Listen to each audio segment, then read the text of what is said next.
जी दोस्तों, मूवी के स्टार्ट में हम बोस्टन हार्बर 1954 में दो दोस्तों को देखते हैं, एडवर्ड एंड चक को, जो कि शटर आइलैंड की तरफ जा रहे होते हैं।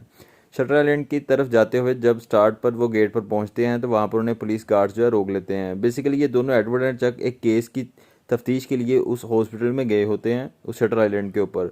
वहाँ पर पुलिस जो गार्ड्स होते हैं वो इन्हें कहते हैं कि आप अपने जो पर्सनल वेपन्स हैं वो वहाँ पर गेट पर जमा करवा दें। तो ये दोनों अपने पर्सनल वेपन्स जो है उस गेट पर जमा करवा देते हैं और इनको फिर उसके बाद हॉस्पिटल के main head of the department के साथ मिलवाने ले जाया जाता है। वहाँ पर जाने के बाद डॉक्टर इन्हें उस लापता औरत के मतलब तमाम डिटेल बताता है, उसका नाम और उसकी जो भी एक्टिविटीज़ थी इन चंद दिनों में, वो इन सब एडवर्ड एंड चक को बताता है। एडवर्ड एंड चक ये सारी मालूमात अपनी डायरी पर नोट कर लेते हैं और रात को अपना रेस्ट करने के बाद अगले दिन ही वो इस केस की तफ्तीश करनी शुरू कर देते हैं। सबसे पहले वो हॉस्पिटल के तमाम स्टाफ से मिलते हैं और उनसे उस लापता औरत के मतलब मालूमात इकट्ठी करते हैं। उस लापता औरत के मतलब मालूमात इकट्ठी करने के बाद उस औरत के साथ जो रहने वाले उसके रूममेट्स थे उनसे भी मुलाकात करने चले जाते हैं। अभी इसी तरह इस बात को तफ्तीश करते करते 2-3 दिन हो जाते हैं और इनके सामने नई नई चीज़ें निकल के आ रही होती हैं जो इनके लिए बड़ी परेशानी का बायस बनती हैं। ये जब भी अपनी उस औरत के मतलब किसी से बातचीत करने जाते हैं तो एडवर्ड को ये महसूस होता है कि कोई भी उसके साथ सिंसियर होकर सीरियस लेकर उस बात को मालूमात नहीं दे। एडवर्ड और चक अपनी इस तफ्तीश के दौरान मुख्तलिफ लोगों से बातचीत कर रहे होते हैं और उसके कमरे की भी खूब तलाशी करते हैं। वहाँ पर चीज़ों को ढूंढते हुए उन्हें एक पर्ची मिलती है जहाँ पर कैदी नंबर 602 लिखा होता है, जो कि यहाँ पर लापता होता है। इस चीज़ का जब उन्हें पता चलता है तो वो फौरी तौर पर हेड ऑफ द डिपार्टमेंट जो डॉक्टर होता है उसके पास जाते हैं, उनसे पूछते हैं ये कैदी नंबर 602 कौन है। तो डॉक्टर आगे से बताता है कि बेसिकली जिस औरत को वो तलाश कर रहे हैं जो लापता हो चुकी है उसी को ही कैदी नंबर 602 कहा जाता है, जिसका नाम रेचल फर्नांडिस होता है। अब ये मामला उनकी समय से और बालातर होता जा रहा था और इसमें मज़ीद पेचीदगियाँ पैदा होती जा रही थी। इसी सिलसिले में वो मुख्तलिफ लोगों से मिलते हैं और वो शटर आइलैंड इस जगह में, जो कि इसका नाम शटर आइलैंड था, इसके इर्द गिर्द भी वो जाते हैं जहाँ पर इन्हें एक लाइट हाउस नज़र आता है। एडवर्ड एंड चक जब वहाँ पर जाते हैं तो वो एक बुलंदी पर होता है। एडवर्ड एंड चक दोनों जब उस शटर आइलैंड लाइट हाउस की तरफ जा रहे होते हैं तो एक पहाड़ के ऊपर से चक नीचे गिर जाता है, जिसकी ये गिरता नीचे देखकर एडवर्ड बहुत परेशान हो जाता है और एडवर्ड उसे बचाने के लिए नीचे जाता है। लेकिन जैसे वो नीचे पहुंचता है तो समुद्र की लहरें चक को अपने साथ भगा के ले जाती हैं, जिसकी बदौलत एडवर्ड बहुत ज़्यादा परेशान हो जाता है और रोना शुरू हो जाता है कि इस केस की तफ्तीश के दौरान उसने एक दोस्त भी खो दिया और अभी तक उसे लापता औरत भी मालूम नहीं हुई थी।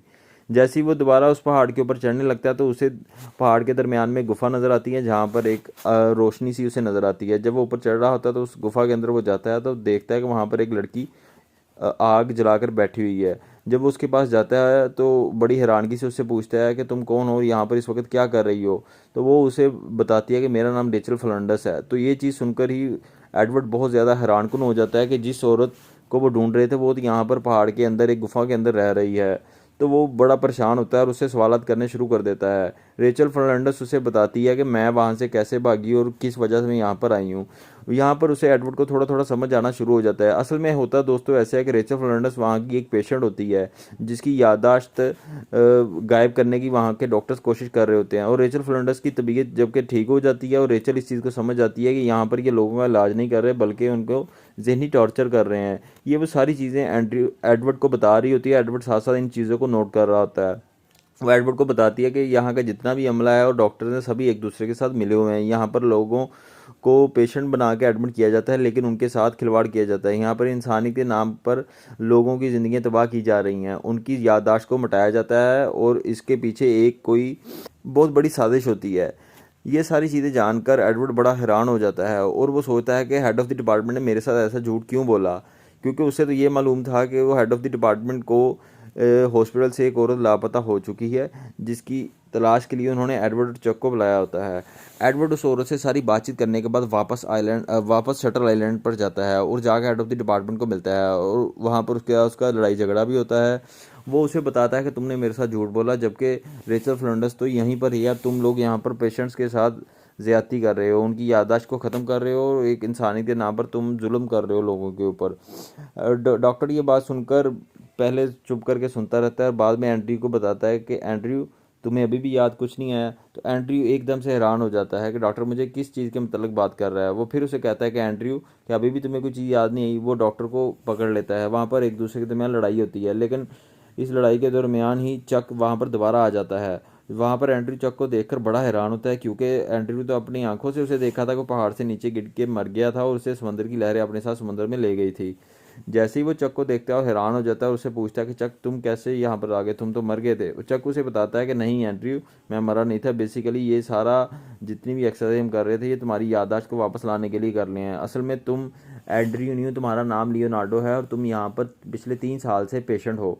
ये सारी चीज़ें एंड्रयू के लिए बड़ी हैरानकुन थी और वो एक गहरी सोच में चला जाता है। डॉक्टर उसे बताता है कि पिछले 3 साल से हम तुम्हें तुम्हारी याददाश्त वापस दिलाने की कोशिश कर रहे हैं, उसकी वजह से हम ये सारे कैरेक्टर्स जो हैं तुम्हारे लिए बना रहे हैं। एंड्रयू को आस्ता आस्ता समझ आनी शुरू होती है कि उसके ये सारा जहनी ख्यालात में होता है, जो भी चीज़ें वो देख रहा होता है। वो रेचल फ्लंडस भी कोई औरत नहीं थी, ना गुफा में वैसी कोई औरत थी, ना वो किसी को मिल के आया था, उसकी सिर्फ हेलोसिनेशन की वजह से सारी चीज़ें उसे सामने ऐसे हो रही थी।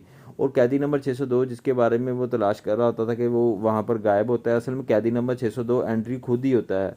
तो आहिस्ता आहिस्ता एंड्रयू को सारी चीज़ें समझ आनी शुरू हो जाती हैं। यहाँ पर असल में फ़िल्म का मेन सस्पेंस जो है आके समझ आती है हमें कि मूवी में जो मेन सस्पेंस है वो क्या चीज़ है। असल में एंड्रयू के साथ 3 साल पहले ऐसे हुआ था कि एंड्रयू फ़ौज में काम करता था, वहाँ पर ये एक वार से वापस आया था, वार का हीरो था। जब ये घर वापस आता है तो ये देखता है कि इसकी बीवी 3 साल बाद ये घर जब वापस आता है देखता है इसकी बीवी की जहनी कैफियत काफ़ी ख़राब हो चुकी होती है और इसकी बेगम जो है जहनी डिप्रेशन की वजह से ऊट पटांग हरकतें करनी शुरू कर देती है। एक दिन जब एंड्रयू अपने घर वापस आता है तो अपनी बीवी को आवाज़ मारता है। बीवी इसकी बाहर लॉन के झूले में बैठी होती है और चुप करके अपने नदी के किनारे देख रही होती है। इनके घर के पास एक नदी होती है बड़ी प्यारी सी।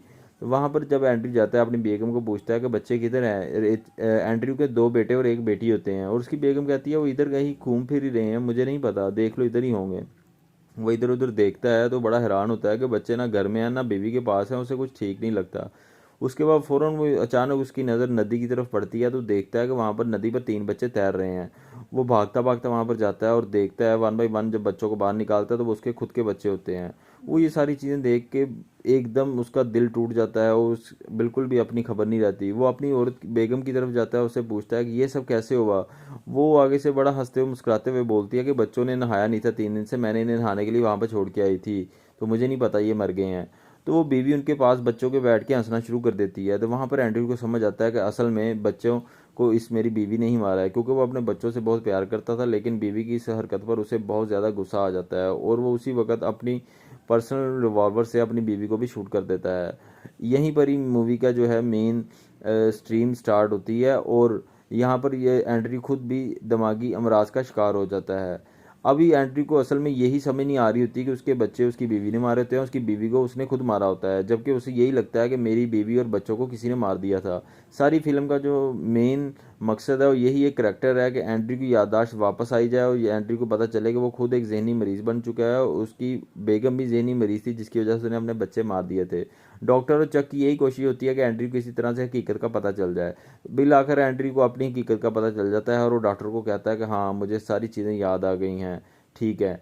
तो वो आराम से जाके रात को अपने दोबारा हॉस्पिटल में जाके सो जाता है। अगले दिन ही जैसे ही चक दोबारा उसे मिलता है ये चेक करने के लिए कि एंड्रयू की याददाश्त अभी भी ठीक हो गई है कि नहीं हुई, तो वो एंड्रयू जब उसके पास दोबारा मिलता है तो वो दोबारा पुरानी बातें करनी शुरू कर देता है और सामने head of the department doctor भी बैठा होता है। चक एंड्रयू की बातें सुनकर डॉक्टर को इशारा करता है कि नहीं ये बिल्कुल भी ठीक नहीं हुआ, ये अभी भी वैसे ही है, हमें इसकी याददाश्त ख़त्म कर देनी पड़ेगी। तो फिर एंड्रयू वहाँ से उठ के जाने लगता है।